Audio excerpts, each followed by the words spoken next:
Kita beranjak ke Desa Jiwan yang berbatasan langsung dengan Kota Madiun. Terdiri dari 4 dusun dengan 6.771 warga. Di era new normal pandemi COVID-19, Desa Jiwan akan terus bertahan dan berupaya menjadikan warganya lebih sejahtera.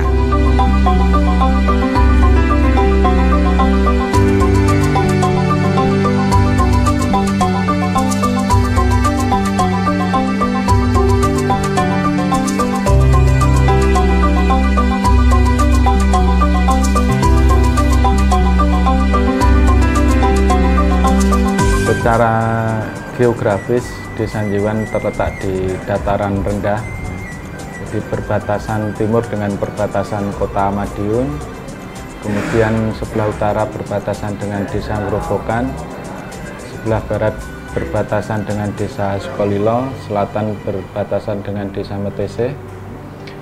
Desa Jiwan dengan luas 293 hektar, terdiri dari 4 dusun, 10 RW, kita punya 44 RT dengan jumlah penduduk 6.771 jiwa dengan 1.789 KK.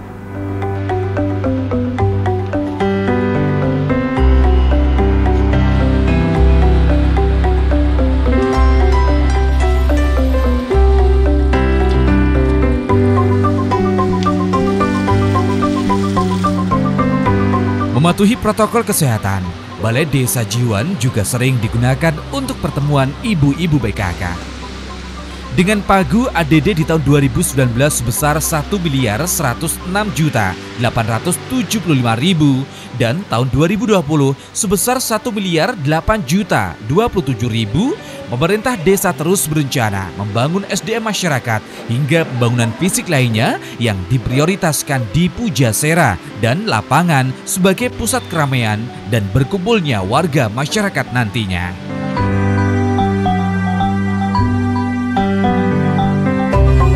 Di sebelah barat dari Balai Desa, inilah Pujasera andalan Desa Jiwan yang dibangun sejak tahun 2018 dengan dana desa yang tidak sedikit. Namun tekad yang kuat dari pemerintah desa untuk memberdayakan masyarakatnya dan mengentaskan dari kata tidak mampu.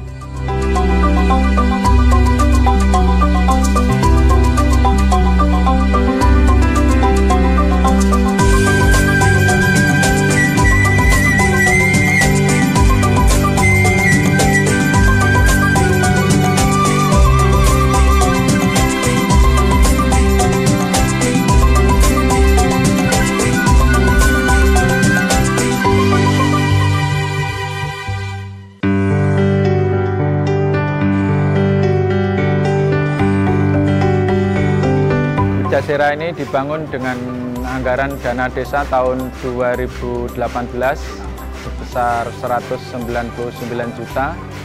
Dengan bangunan induk ini dengan 7 kios, yang 6 kita bagi hasil dengan pedagang, yang 1 untuk BUMDes Sumberjeki. Jadi awalnya kita mulai buka bulan November 2018, sampai hari ini syukur alhamdulillah sudah bisa berjalan dengan baik, walaupun di tengah perjalanan masih banyak hambatan.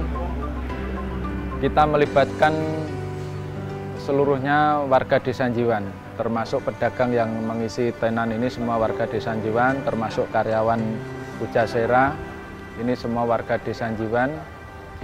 Untuk yang mengisi tenan ini kita dengan sistem bagi hasil dengan pedagang. Harapannya pedagang juga tidak dikenakan biaya sewa, biaya kebersihan, listrik, air, WiFi semua gratis, cuma kita bagi hasil. Penyajiannya kita bantu dengan pramusaji yang ada di Pujasera ini, kita biayai dari BUMDes Sumberjeki. Tenan-tenan yang berada di Pujasera ini diisi oleh warga masyarakat Desa Jiwan sendiri dengan konsep kekinian. Pujasera ini semakin ramai dikunjungi oleh warga luar Desa Jiwan. Pujasera ini sudah mampu memberikan pemasukan desa sebesar 1,4 miliar rupiah. Lapangan kita bangun sedemikian bagus sehingga menjadi tempat pendidikan, tempat berolahraga, tempat wisata yang bisa mendatangkan banyak orang.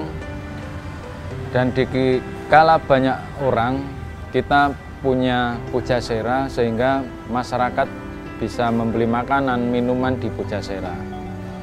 Jadi kita integrasikan antara lapangan dan Pujasera ini perlu pemikiran dan perlu pendanaan yang cukup besar juga, sehingga kita tidak hanya membangun Pujasera tetapi juga membangun lapangan. Seiring waktu berjalan, di tahun 2019 kita bisa mencatatkan omset dalam 1 tahun 1,4 miliar dengan keuntungan bersih 146 juta.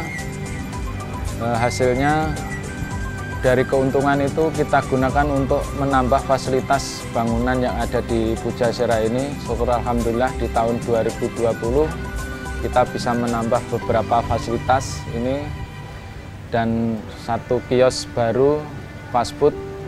Sebagian keuntungan dari Pujasera ini kita berikan subsidinya untuk PKL di lapangan, jadi PKL makanan dan mainan di lapangan. Mulai bulan Agustus 2020 kita gratiskan semua, jadi listrik, air, kebersihan semua kita gratiskan. Ini semua dari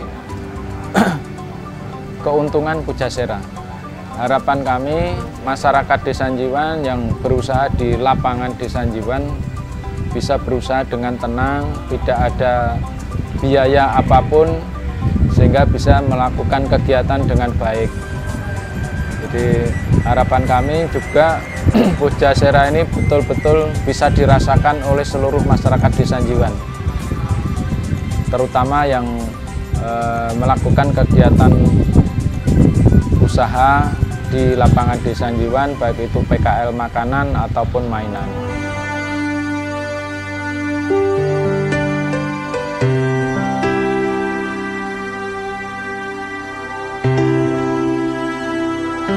Lapangan Jiwan ini sangat prospek sekali karena masyarakat Jiwan, intinya pemerintahan desa untuk meningkatkan taraf hidup ekonomi khususnya warga Jiwan pada umumnya.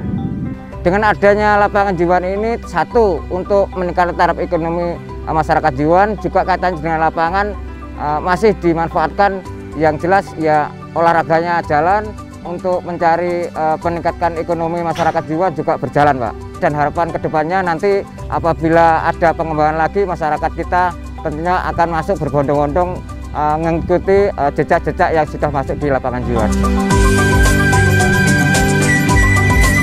Kita beralih ke desa lainnya, yakni desa di Kabupaten Madiun bagian barat.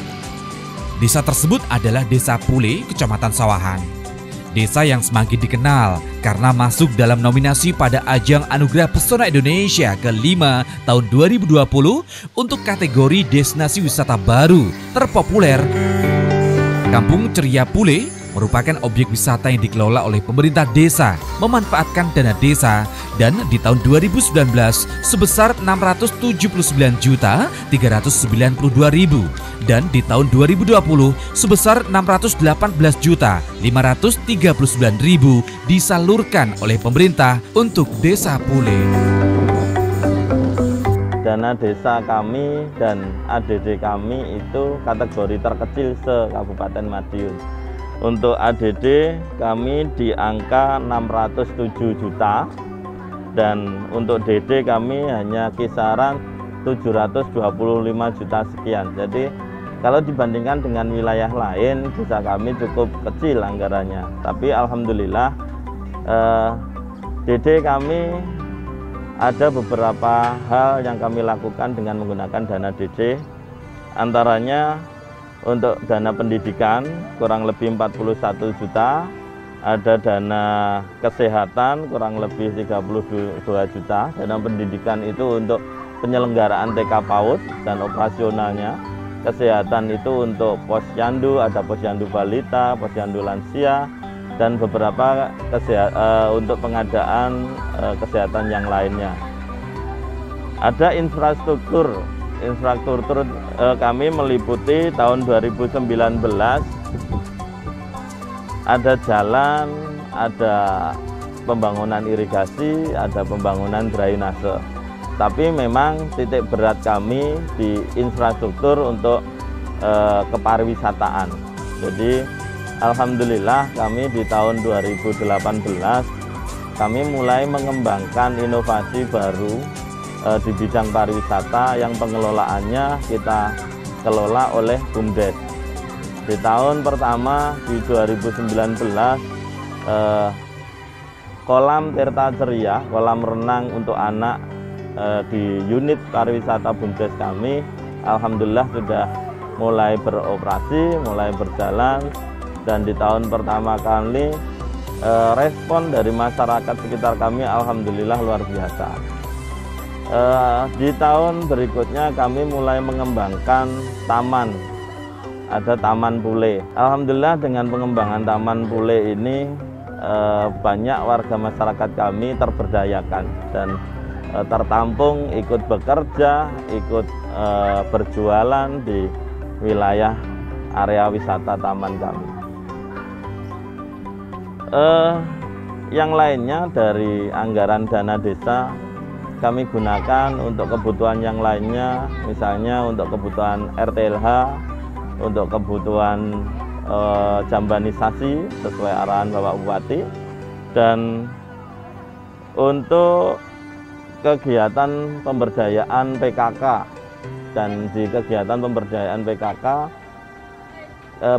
kami punya bank sampah yang alhamdulillah pernah meraih juara 2 tingkat madya se-Kabupaten Madiun, dan sampai saat ini kurang lebih 4-5 tahun secara pembukuan administrasi semuanya terbukukan dengan baik, dan hasil dari kreativitas teman-teman yang di kelembagaan bank sampah banyak menghasilkan karya-karya kreativitas berupa produk kerajinan olahan atau produk kerajinan dari limbah sampah plastik. Untuk tingkat kemiskinan kaitannya dengan COVID-19 yang melanda di tahun 2020 ini, untuk kami di wilayah pedesaan sebenarnya corona tidak begitu sangat terasa seperti di wilayah perkotaan, karena kami dengan mayoritas penduduk dengan mata pencarian sebagai petani, kami masih bisa berproduksi, kami masih menghasilkan uang. Namun ada beberapa sektor yang memang sangat terdampak sekali. Contoh kemarin kami di awal tahun sudah mulai pengembangan usaha wisata ini, teman-teman UMKM sudah mulai bisa berjualan dan lain sebagainya, harus terhenti dan tidak mendapatkan penghasilan sama sekali gara-gara COVID ini. Tapi alhamdulillah di awal September Bapak Bupati sudah mengeluarkan kebijakan yang mengatur terkait pengelolaan pariwisata di masa pandemi. Alhamdulillah kami sudah mulai bangkit kembali. Jadi tingkat kemiskinan bisa dibilang sedikit terpengaruh, iya, tapi kami tidak lantas terpuruk dan rapuh, kami tetap berusaha bangkit di tengah-tengah pandemi ini.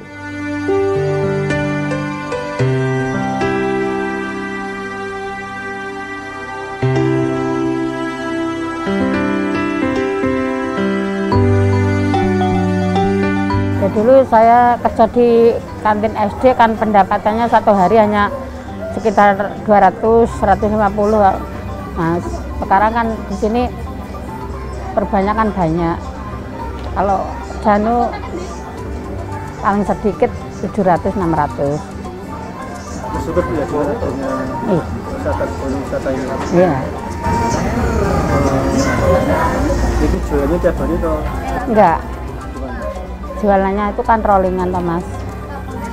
Kalau satu minggu itu jualannya hanya yang rutin itu hanya Sabtu sama Minggu.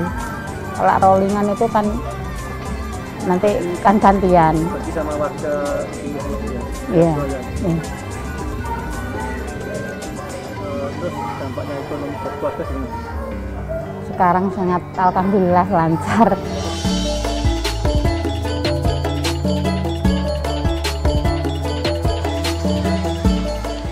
Ya, inilah gebrakan kepemimpinan 2 tahun sudah Kabupaten Madiun dipimpin oleh Bupati Ahmad Dawami dan Wakil Bupati Hari Wuryanto. Masih banyak desa-desa yang saat ini terus berkembang, mensejahterakan warganya sesuai dari visi misi Bupati dan Wakil Bupati. Bupati Madiun Ahmad Dawami Ragil Saputro mengajak seluruh warga untuk membangun kebersamaan guna mewujudkan visi dan misi Kabupaten Madiun yang aman, mandiri, sejahtera, dan berakhlak.